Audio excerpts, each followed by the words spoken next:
Chapter 3. A Caucus-Race and a long tail. They were indeed a queer-looking party that assembled on the bank. The birds with draggled feathers, the animals with their fur clinging close to them, and all dripping wet, cross, and uncomfortable. The first question, of course, was how to get dry again. They had a consultation about this, and after a few minutes it seemed quite natural to Alice to find herself talking familiarly with them, as if she had known them all her life. Indeed, she had quite a long argument with the Lorry, who at last turned sulky and would only say, "I am older than you and must know better," and this Alice would not allow without knowing how old it was. And, as the Lorry positively refused to tell its age, there was no more to be said. At last the mouse, who seemed to be a person of authority among them, called out, "Sit down, all of you, and listen to me. I'll soon make you dry enough."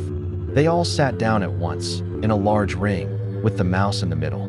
Alice kept her eyes anxiously fixed on it, for she felt sure she would catch a bad cold if she did not get dry very soon. "Ahem," said the mouse with an important air.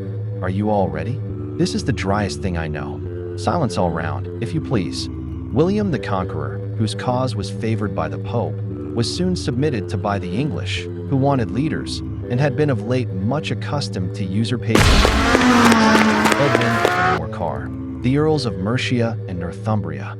"Ugh," said the Lorry, with a shiver. "I beg your pardon," said the mouse, frowning, but very politely. "Did you speak?"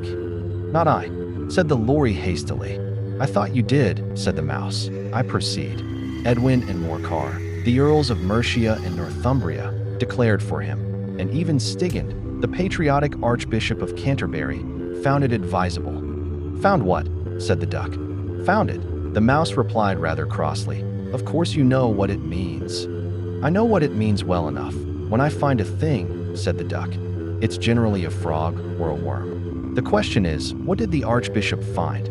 The mouse did not notice this question, but hurriedly went on, "Found it advisable to go with Edgar Atheling to meet William and offer him the crown. William's conduct at first was moderate, but the insolence of his Normans. How are you getting on now, my dear?" It continued, turning to Alice as it spoke. "As wet as ever," said Alice in a melancholy tone. "It doesn't seem to dry me at all." "In that case," said the dodo solemnly, rising to its feet, "I move that the meeting adjourn for the immediate adoption of more energetic remedies." "Speak English," said the eaglet. "I don't know the meaning of half those long words, and, what's more, I don't believe you do either." And the eaglet bent down its head to hide a smile. Some of the other birds tittered audibly. "What I was going to say," said the dodo in an offended tone, "was that the best thing to get us dry would be a caucus race." "What is a caucus race?" said Alice. Not that she wanted much to know, but the dodo had paused as if it thought that somebody ought to speak, and no one else seemed inclined to say anything. "Why," said the dodo, "the best way to explain it is to do it. And, as you might like to try the thing yourself, some winter day, I will tell you how the dodo managed it. First it marked out a race course, in a sort of circle, the exact shape doesn't matter, it said, and then all the party were placed along the course, here and there. There was no 1, 2, 3, and away, but they began running when they liked, and left off when they liked, so that it was not easy to know when the race was over.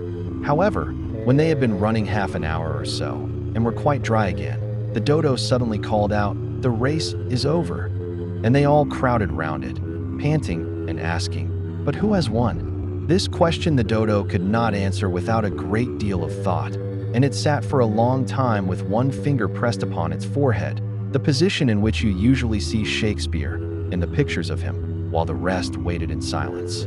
At last the dodo said, 'Everybody has won, and all must have prizes. But who is to give the prizes?' Quite a chorus of voices asked. "Why, she, of course," said the dodo, pointing to Alice with one finger, and the whole party at once crowded round her, calling out in a confused way, "Prizes, prizes." Alice had no idea what to do, and in despair she put her hand in her pocket and pulled out a box of comfits. Luckily the salt water had not got into it, and handed them round as prizes. There was exactly 1 apiece, all round. "But she must have a prize herself, you know," said the mouse. "Of course," the dodo replied very gravely. "What else have you got in your pocket?" He went on, turning to Alice. "Only a thimble," said Alice sadly. Hand it over here, said the dodo.